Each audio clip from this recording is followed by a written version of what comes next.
Really fun stuff today. I'm really excited because we've known each other for so long. Yes. Right? And, our kind of mission here with this podcast thing is we've spent a lot of time over the previous episodes. We've had realtors talking about growing market share, how they started in the real estate business, how they built their teams, how they cold call. Okay. We've had people on talking about their specific drill down area. Like we had Chris Summers talking about Center City real estate. Great guy. Awesome. But he's really tied into, the politics of the city and what moves the market there. Great content. We had Javier on here previously, and he talks about NAR and PAR, and he's, the legislative side of it, and how he takes that and manipulates and motivates his people with that. So, but today, I wanted to have you here because you do so much stuff. Yes. Right? Yes. You're a market owner for Keller Williams in more than one market with a partner. I guess Tom's still with you. Yes. Yes. So you're in the suburbs. You do some stuff in the city, and you're at the shore. Yes. And what I'm really looking for today a little bit is for you to confirm or dispel like this myth I have about the current market. Okay. Are you ready? I'm ready. Okay. So I feel like there's two underserved markets right now. And I think they are on opposite ends of the spectrum. Okay. I feel like one underserved market, and it kind of always has been, is low to moderate income buyers, right? And I think that's an underserved market because a lot of realtors who aren't in it a lot, and a lot of consumers who are new, because a lot of them are first-time home buyers. Yes. I think there is an issue with awareness of the products that you can use to best serve that market. It's not always PHFA, which is, as you know, is cumbersome, time-consuming, it's bureaucratic. Yep. So there are other products that have come to the market recently. Like we have 100% financing that's an 80% first, a 20% second. We could get into the product, but I think that's an underserved market. I think the other underserved market is the luxury market. Yep. Because there hasn't really been a lot of mortgage product, let's call it creativity. Okay. Right? So remember when we used to do a lot of luxury homes, you had things like coffee homes and adjustable rate products that made those big mortgage, those big ticket purchases more affordable. That's right. And, really since COVID, we haven't had that. No. Everybody's kind of jammed into the Fannie Freddie space. You lost the flexibility. I think it's become a crowded space for realtors and consumers in that, let's call it, $300,000 to $600,000, $700,000. Anything lower or higher than that, I think is a big opportunity for home buyers and realtors. Yeah, agreed. Right? Agreed. And we just had this conversation at our State of the Market meeting about the underserved markets and getting back to the basics of real estate.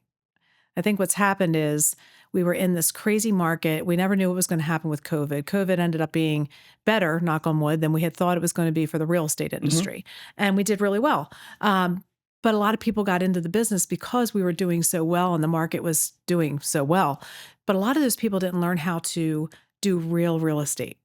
It was almost being an order taker, really, because you put a property on the market, you were getting 5, 10, 15, 20 offers, selling way over. So the skills, I think, were lost. I think there's a skill gap. Mm-hmm. So we need to sit down and talk about education and educating the agents on how do you reach out to that consumer that has the need, which is that first-time home buyer market, for sure, way underserved. And like you said, on the luxury end of things, we're in a new luxury market.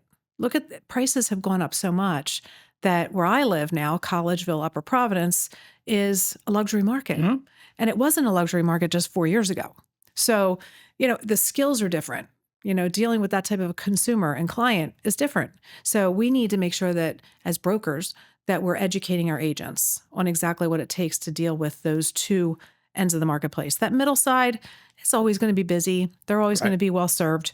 But it's that I worry more about the first-time home buyers, to be honest. Yes. They're the ones that need housing so badly, and they're renting, and they're spending all of their saved-up money on rent. They're not building any equity. They're not building wealth, and we need to teach them how to build wealth. Yeah, rentflation has really had a huge impact on that. And, I'm sure you see it too. There are only a couple of obstacles in that market. It's either credit score, or it's assets, or it's income. And if you can solve for, and it's usually one, not all of those variables that are an obstacle. So if you have the products and the knowledge, as you said, that you can solve for one or more of those obstacles, then usually you can get someone in a home. 100%. And I think we're getting back to, with rentflation being what it is and interest rates starting to come down, I really think we're going to be getting close to that sweet spot where it's almost as affordable to buy as it is to rent. Yeah, I think we're really close. I think we're really close. Yeah. And, speaking of knowledge, a lot of people don't understand. I go through this exercise with both realtors and consumers sometimes, and they go, I never thought of that. And that is the tax deductibility of the property that you buy, and your net carry costs monthly can be hugely impacted favorably if you take that into consideration. And when you and I first got in the business, we used to go through that. Yes. That was part of the coaching teaching process for new realtors and consumers. Yeah. And I just don't think we do that much anymore. No, but again, we got away from all that. The last it's at least 6 years. It's really been just how take a property, get it sold, move on, and it was so busy that people weren't plugging into the training. They weren't coming in. They weren't learning what they need to do. It's time to get creative again. Go back to those ideas. There's so many things you can do to put a deal together, and it's all legal and able to be done. So do the agents know how to do it? Right. And that's kind of what we spent a large part of this podcast on over the previous episodes is to educate and motivate. Mm-hmm. Either new realtors or realtors that maybe have kind of lost that. And then, of course, consumers, first-time home buyers who never had it. I mean, a lot of times a conversation with first-time home buyers, I know you hear it all the time too, is they legitimately don't know where to start. They don't. I mean, they walk into an open house, you start asking questions, they glaze over. They just want someone to help them start. That's right. And I think that has to be the compassionate side of things for realtors. We need to take a step backwards and spend time with that buyer consultation. Right. Because one of the best things I came out of the commission lawsuit for me was that the agents now have to have a contract with their client before they take them out to look at homes. So what does that mean? You have to build a relationship. Right. Before you're out running, looking at properties. So you get to know the buyer better, you get to know their situation a little bit better, and then you can try and find products that fit their needs. And like you said, there's so many products out there. It's not just one size fits all. So do we have enough education to understand that? Do we have enough connections in the mortgage industry to make sure we have the relationships to call and say, hey, I've got this buyer in this situation. What do you think we can do that best serves them? And take that time, that extra step to really care. And I think that's where we need to be. I agree 100%. And, I hear it all the time when I speak with realtors or sometimes, first-time home buyers have heard it so much and they've been coached. The first thing they want to know is, do you have any grant money?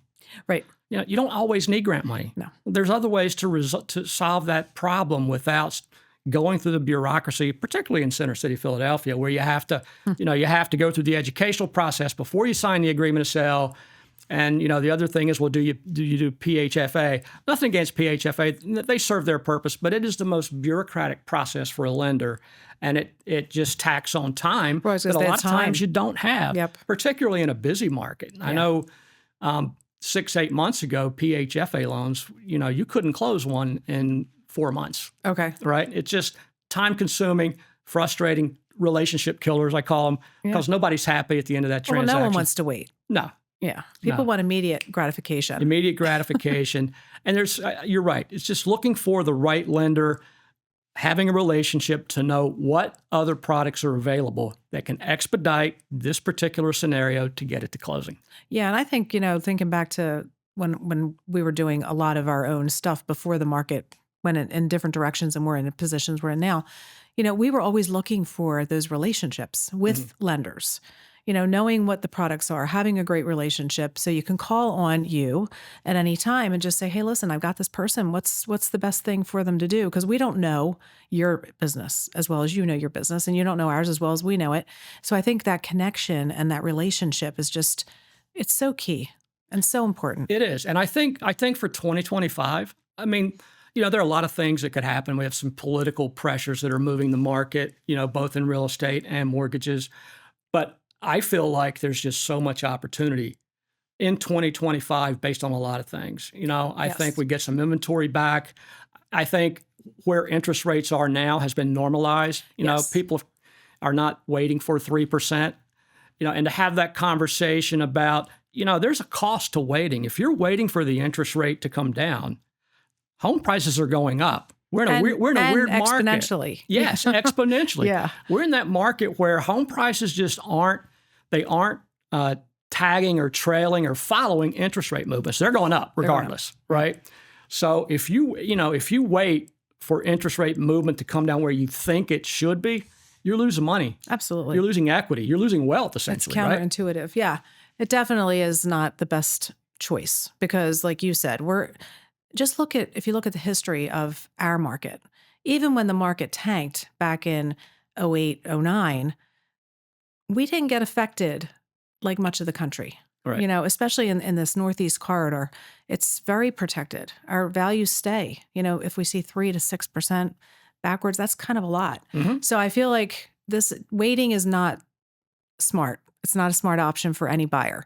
So, and I think also I was telling the agents, if you sit down with the buyer and have this consultation and just show them, what does the number look like? Because at the end of the day, they focus on that rate, but really what do they need to focus on? The payment. What is the payment you feel comfortable with? Let me see what you fit into. Start there and then work in that direction because I think we presume a lot of times where this buyer really is and we focus on the wrong things because those interest rates being at 2.5%, 3%, 3.5%, 4%, they stayed at that ridiculously low, unreasonable rate for too long that they became normal. A lottery ticket rate. Right? They became normal and they're not normal. They never were normal. So we're back into a normal market. If you look at the 40-year average, it's like 7.2%. Right. So, okay, rates are pretty good if you look at it from that perspective. So I would not encourage anybody to wait. If you're thinking of moving, there's a situation, you're whatever it is going on in your life is saying, hey, it's time for us to make a move. Let's sit down with a real estate agent, a professional, and let them guide you through. And then meet with a loan officer and say, okay, here's what we have, here's what we need. How can we make this work? Well, I know that you and your company, you're with Keller Williams, and they are all about the win-win. They're about building wealth. So I'm sure you and your agents go at it at a much more proactive approach for building wealth and things like that. And it boggles my mind sometimes when, people are willing to lose that kind of appreciation, waiting for a half, even a full percent reduction in interest rate. Yep. And I always say that it doesn't matter if you slept through that 8 a.m. economics class in college or not. Supply and demand still rules the market. It does. Right. And as long as there's a demand for real estate, prices are going to continue to go up. And if you wait, you lose. You snooze, you lose in real estate. Right. I often say it's always a good time to buy real estate, and people think that's corny. And they're like, what do you mean by that? I'm like, well, let's look at the history. Yep. If you buy real estate and you wait, you will make money. That's right. Period. Right. That's 100%. You've seen it over your career. You have clients that have come back 2, 3, 4 times, I'm sure. Yep. Did any of them really lose money at all? No. They all made money. Everybody right? made money. And it's funny. You try to explain to people that, look, if you took that same amount of money and you put it into an S&P 500 fund and you were getting 4, 5, maybe even as high as 7, 8, 9, 10% return, you'd be happy with that. Yep. Right? Why wouldn't you be happy doing that in real estate? Exactly. It's the same premise and a lot safer. Well, you still own it. You own the structure, exactly. which is really awesome. So, yeah, I don't understand why people aren't more educated in that because it is really important for people to understand that real estate is an amazing asset. If you look at the wealthiest people in the world, what do they have? Huge real estate portfolios. Do they have the other things? Of course, they're very well diversified. But if you're starting out in life, you're getting ready to get married, or you're just graduating from college, you're moving out from your parents' house, really refrain from going into that rental. I think if you could find a way to buy even a duplex where you live in one and rent the other, you can use the FHA product then, or I'm sure there's other products as well. It's a great stepping stone. That is the most underused strategy that I know of for getting into the real estate market is to buy one, rent one, or better buy one, rent two. If you can find a triplex, things like that, it helps. That the extra income helps offset your ability to qualify. It helps with cash flow. Yep. I mean, are you managing a property? It's not that difficult to manage a property. Especially when you're living there, it's not so bad, right? Right. It's a nice way to start. And then when you're ready to make that next step, you've got some equity. Now you can use that to springboard into, the house that you want, your dream home or the next step of a home. And it's a moneymaker. It's a moneymaker. Absolutely. And you keep that thing and let that just make money all day long. Yeah. Hire a property manager if you don't want to deal with the toilets clogging or whatever. Exactly. Yeah. And you can even add like components to that. Like you could do like an FHA or a Fannie Mae rehab. If the duplex is a little banged up or so you can buy that as a fixer-upper that generates revenue, and you can actually, finance your rehab into that as well. So some of these products aren't mutually exclusive. You can tie some of the features and benefits together to really make it a good opportunity for a home buyer. But the key is you have to have that conversation. You have to be willing to have that conversation. Yes. And this is why I'm really excited about the way things have gone with the buyer agents having to sit with that buyer and build that relationship. Because I think, too many people get put into a product or into a property and it's not the best situation. Could there have been a better financing option? If you're spending that time up front, you're front loading that time. Now you're looking for what really suits that buyer the best. Right. You're doing them a better service. They're going to be very happy with it. They're going to give you referrals. It's such a great way to just build that long-term relationship where you're working with that couple. Maybe they're going into that duplex. Then you're helping them get into the next house. And then you're watching their kids grow up. And then all of a sudden you're working with their kids and their family. And that's the business that I love. Yes, I know that. And you've done it spectacularly over the years. And that triangle of trust that you talked about is so important. And I often have, particularly new realtors will call me and they'll say, look, I have this buyer. I met them at an open house or a cold calling, and they want to get pre-approved. Can you speak with them? I'm like, yeah, what works for you? And they're like, what do you mean? I'm like, and then I explain, well, look, I feel like the best business model for you and for me and for the buyer is if we get on a Zoom or just on a conference call, we talk about the process, we talk about what the obstacles may or may not be for the buyer, and we create a game plan. Yeah. Right. And that way we're all on the same page. Right. So if we need to solve a problem, we solve it together.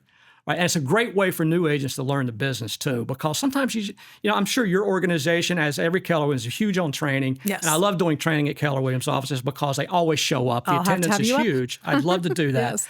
But I think that's important, particularly for new agents or even for old agents that have maybe lost the edge a little bit, let's say, to be involved in those conversations. I just don't think it is as productive just to pass it off to, a bank or a mortgage guy and say, let me know what they qualify for. No, and that's not, like I said earlier, it's not building the relationship. At the end of the day, relationships are what it's all about. You can serve your customer the best when I trust you to do the best for my customer. This is a win-win because I know you're going to take care of them. I think let's do a walk back in time. Okay. I think I met you. I was introduced to you by a mortgage processor. Okay. Tana Montgomery. Oh, Tana. That I had in like 1985 or 86. Okay. I believe you were an ERA agent. I was. I worked for my mom. And you and Tana were like in Girl Scouts or Boy Scouts together, yes, right? That's right. When we were kids. That's so funny. And I remember her saying to me, I have this friend. She's great. You should give her a call. I think that's the first time we ever That probably is about right. to each other. Yeah, I actually sold her house not that long ago. Oh, really? Yeah, she's doing great. That's awesome. Yeah, so that's funny. Awesome. Oh, my goodness. Yeah, it's been a while. The ERA days. Yeah, right. And so I bring that up because that's not you anymore. You've got a real estate empire going. Yes. You've been with Keller Williams now for 23 years. 23 years. Yeah. Long time. Whew. And so you've grown that to how many agents you have there now? 280. 280 agents. Yeah. That's amazing. It is nice. Right. And I see your videos. They show up for meetings. They do. You have golf outings. Now you're a philanthropist. Yes. Right. Yes. So I'm sure you've done more recently, but my recollection is you were one of the first people I know to be involved with Alex's Lemonade Stand. Yes. Right. Yes. So what do you have going on as far as philanthropy is concerned now? What are your pet projects? Still involved with Alex's Lemonade. We just had our golf outing last year, so we're planning now what we're going to do next year. Still involved with the horse racing, which is how we got involved with Alex's Lemonade Stand. And this is a fleet. Alex's Kentucky Derby. Or yeah, a he won the Triple Preakness and he won the Belmont. We lost the Derby by 8 feet. Still don't forget that. But that was 20 years ago. Still Never a little forget sore it. about that, Yes, absolutely, absolutely. It was, it could have been a really good. He should have won that race. But amazing horse. He is done with breeding. We just retired him, so he's still down in Kentucky at the same farm. They wanted to keep him, so he's doing really, really well. And he still helps, with Alex's Lemonade Stand Foundation, which is wonderful. Terrific. I'm going to their summit in 2 weeks. So I'll be at their summit to talk about what are their, projects that are upcoming. What are they working on? We're working on Red Day. Red Day is our community day of service for our entire office and, well, our entire country. Every Keller Williams agent takes the day off to go into the community and work. And we're looking at Operation Backpack. And there's a really nice shelter in Royersford that shelters girls. We're thinking about going there and doing something with that. So always trying to give back to the community that takes care of us. At the end of the day, we wouldn't be in business if it wasn't for the community. If they didn't list their homes with us or buy houses with us, they can go anywhere. They come to us. So we feel like it's really important for us to give back. We are the top, producing office in our marketplace by a lot. Our closest competitor did a little over half our production last year. Wow, So that's we're amazing. it's 1 in 5 homes sold by a Keller Williams agent. So that's pretty That's impressive Yeah. stuff. I think the biggest thing that we're working on right now, you asked, what's my big focus? Right now, if you look at NAR statistics, NAR, they said that 70% of agents didn't sell a house last year. That just hits me right in the heart because how do they feed their family? Like, what are they doing? And they don't get paychecks unless they're selling. So I guess my question or my call to the community out there is, take care of that agent, the one that was really good to you. Make sure you're referring them out. You're staying in touch with them because they work really hard. And most agents I know have a big heart. They're in this business because they love helping people. It's not the most lucrative of businesses unless you're working at a really, really high level. You really do it for the passion of helping people. So stick with those agents, reach out to them, refer them other business so that they can afford to stay in the business and serve the community so well. That's my call. That's awesome. So we like to give opportunity, provide knowledge for consumers as well as real estate agents. So if you are or if you're recruiting a real estate agent that it's either new or fits that criteria of they do 1 or fewer homes a year, how do you coach them? What suggestions might you have for someone? And I know there are a lot of business models, there are a lot of marketing things that, directions they can go in based on their likes and dislikes, their personalities. But if you could just point out a few things that if they come to you and say, hey, look, I really want to help people. How can I get started being more proficient at helping people in real estate? What would you do? Well, my first question to anybody, whether they've been in the business a long time and they're just kind of falling backwards in their production, or they're just new to the business and they're trying to get that traction going, the first question is, how hard do they want to work? Because at the beginning, this is building a business. They're individual business owners. So that foundation that they build is so important. So make sure they're making their phone calls and they're working on their database. To me, the number one key thing is your database. If you can get a database up and running really, really well with all the information that's needed and you feed it on a daily basis, and then you use smart plans so you're reaching out to those people on a consistent basis, your business will come. If you can get 201 people in your database, which I think is an extremely small database. Gary Keller's numbers state that you'll probably sell about 4 houses in a year. Okay, more than the national average. Still not enough to live on, if you ask me. Right. But it's more than the national average. But that's you're not buying racehorses and right. You're not doing any of that. Philanthropic on yes, that, right? No. You want to build a career worth having, right? So you got to feed into it. If you can get that to 1,000. The deals go up. If you can get it to 5,000, they go up. But it all comes back to the quality of the database. So now you have your database running. Make sure you're educated on the contracts. Do you understand that contract inside and outside? Because when you sit with a consumer, you have to exude confidence. They need to feel really comfortable that you know what you're talking about. So know the contracts. Then educate yourself. Another NAR statistic, the top 0.1% of real estate agents in our industry go out to over 52 training events a year. 52. Wow. And I average about 60. So Justin, that you attend? That I you attend. Sponsor in your organization? That I attend. No, we have over 30 training events in our office a month.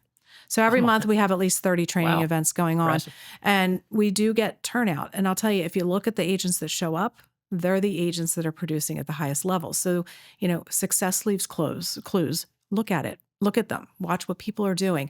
I also think being around and how I learned was through all my mentors, my mom, Betty, Angelo. I just went to the office every day and I was a sponge. I listened to their conversations. If they told me to do something, I did it. I just kind of really learned from everything that they did. And then I just always was like, well, how can I one up that? How can I figure a way to do it better, quicker, faster, smarter? And that's how I outgrew my mentors. And if you are really passionate and you are really committed and you put the time and the energy and the effort in, this business has the sky's the potential. You can make as much money as you want. You can make as little as you want. You can put as much time as you want into it. It's extremely flexible. But you have to be disciplined because that flexibility also creates other problems where we have agents that are not producing at high levels because they're off to the parties and the this and the that. And the other thing I tell agents is don't hang around with other real estate agents.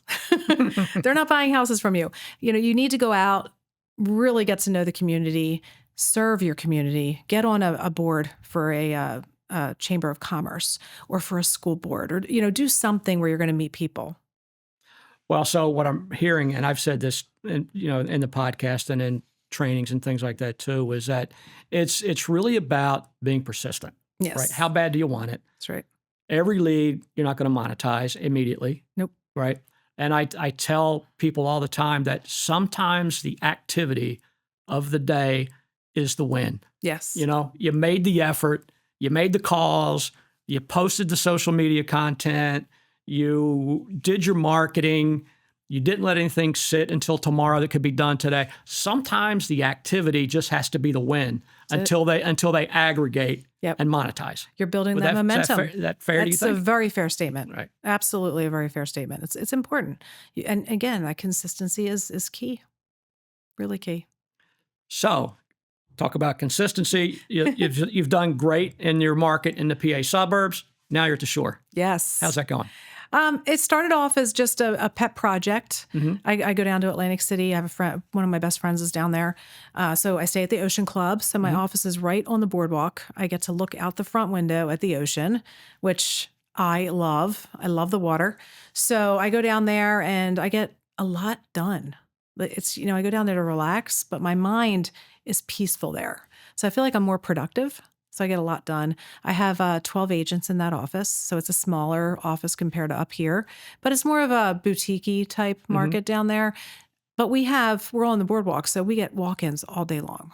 So we're not out there looking for the consumer. They're actually coming looking for us, which is very different than the market I'm in up here. But I love it. I love both. I think they're very interesting. I don't know that I would be down there full time. That in the winter, it's really kind of dead down there. Right. No, we still have people walking the boardwalk, but not quite as much. So it's weekends are my time down the shore. Okay. Well, I'm sure you'll be successful. Yeah. And the market down there Atlantic City is always a funny market. You never know what you're going to get. But it does feel like it always gives you the illusion that this is the year, that it's on the come. I know. I'm hoping this is the year. And there's political conversation about it all the time about it, who's it displacing and the gentrification and things like that. But it always appears, and they seem to be doing the right things down there. Yes, it feels like things are. I opened this office up. I've been wanting to do it for years, but about 3 years ago, and because I saw the market changing down there and I saw the leadership changing down there. So I feel like, knock on wood, this is the right time. So I feel like we're going to be there. We've built the relationships over 3 years. I feel we'll reap those rewards coming really soon. So I'm excited about that. So you have your two businesses essentially, and then you have a team as well, your own team. Yep.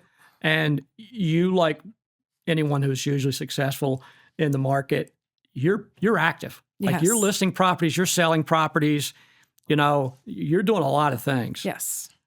And you have grandkids. We were just I know. How so do you exciting. make all that work? I mean, that's a lot. It's so funny. People always ask me, how do I do it? Because I basically have 3 full-time jobs. Right. And I tell them, I don't think about it. I know that sounds really funny, but I don't think about all the things I'm doing. I just do them.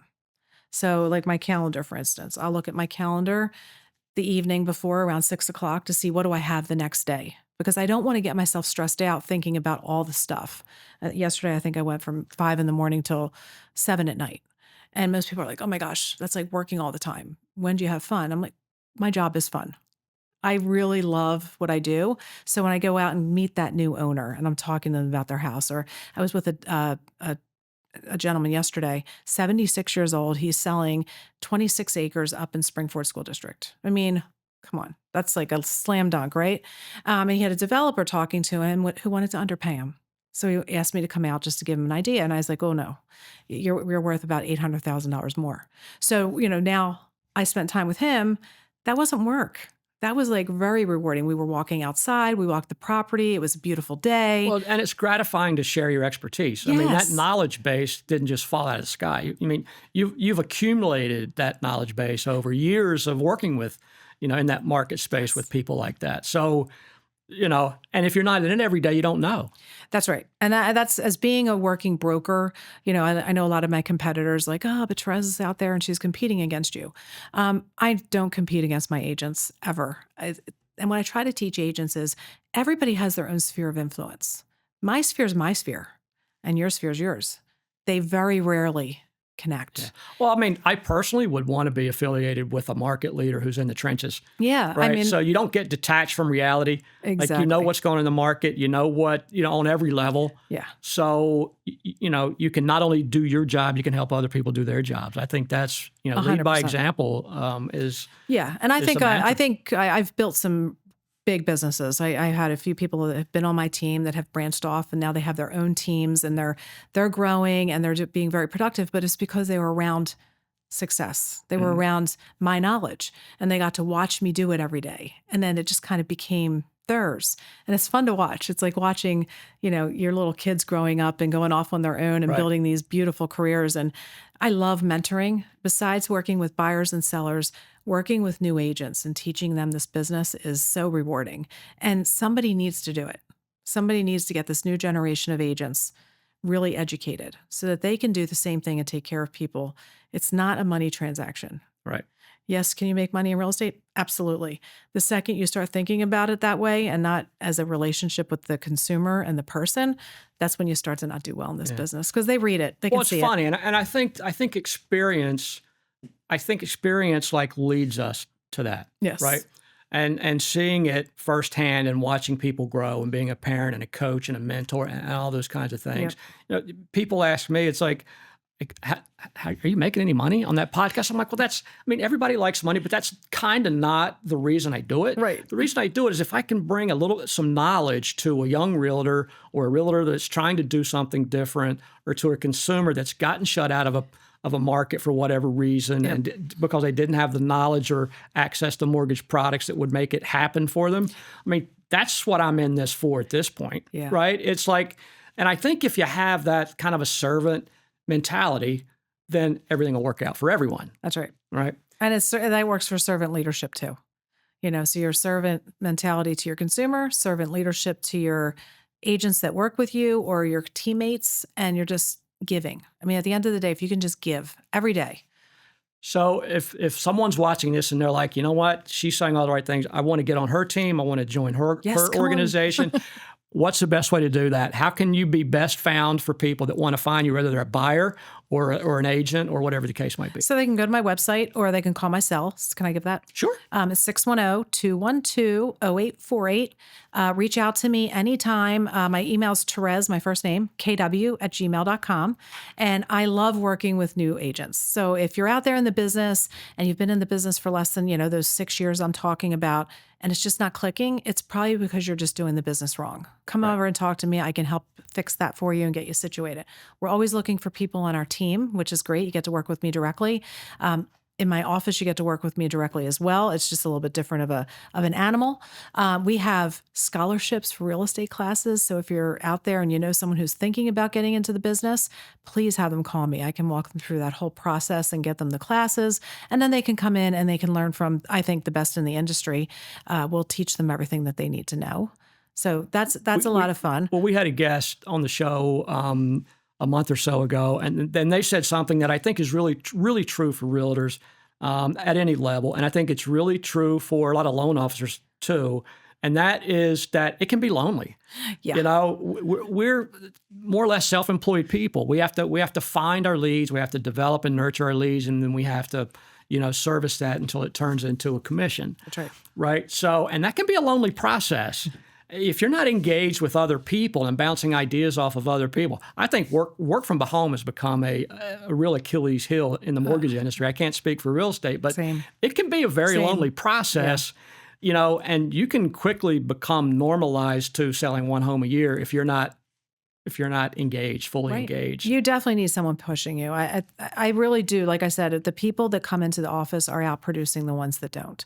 So there is something to be said for that camaraderie, being around the business. You learn so much just from hearing.